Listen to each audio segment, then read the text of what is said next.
റിപ്പോർട്ടിലേക്ക് പത്തനംതിട്ട മുണ്ടുകോട്ടക്കലിലെ ശ്രീനാരായണ ശതവത്സര മെമ്മോറിയൽ സ്കൂളിലെ ബൂത്തിലേക്ക് വയോധികരായ വോട്ടർമാരെ ഡോളിയിൽ ചുമന്നാണ് എത്തിക്കുന്നത്. 8 തൊഴിലാളികൾ ചേർന്ന് 2 ഡോളികളിലായാണ് റോഡിൽ നിന്നും ഉയരത്തിലുള്ള സ്കൂളുകളിലേക്ക് ആളുകളെ ചുമന്നു കയറ്റുന്നത്.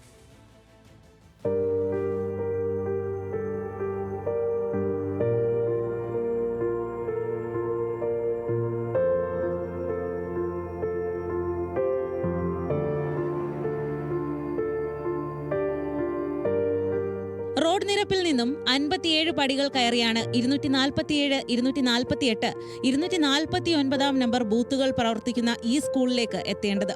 ഈ പടവുകൾ കയറി മുകളിലെത്തി സമ്മതിദാനാവകാശം രേഖപ്പെടുത്തുക എന്നത് പലർക്കും അപ്രാപ്യമായിരുന്നു. ഡോളി സൗകര്യമില്ലായിരുന്നെങ്കിൽ വോട്ട് ചെയ്യാൻ പോലും വരില്ലായിരുന്നുവെന്ന് വോട്ടർമാർ തന്നെ പറയുന്നു.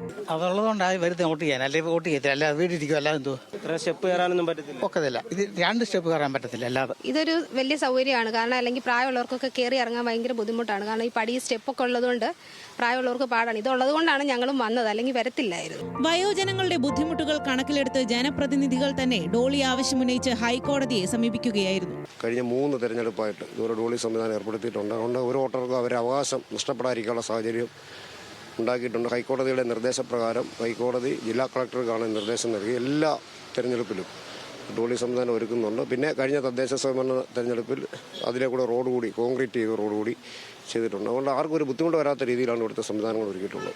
8 തൊഴിലാളികളും 2 ഡോളികളും ഇവിടെയുണ്ട്. തെരഞ്ഞെടുപ്പ് കഴിയും വരെ സേവനമുണ്ടാകുമെന്നും ഡോളി സഹായം വേണ്ട അവസാനയാളെയും ബൂത്തിലെത്തിച്ച് ഉറപ്പാക്കുമെന്നും മുന്നണി പ്രവർത്തകർ വ്യക്തമാക്കി.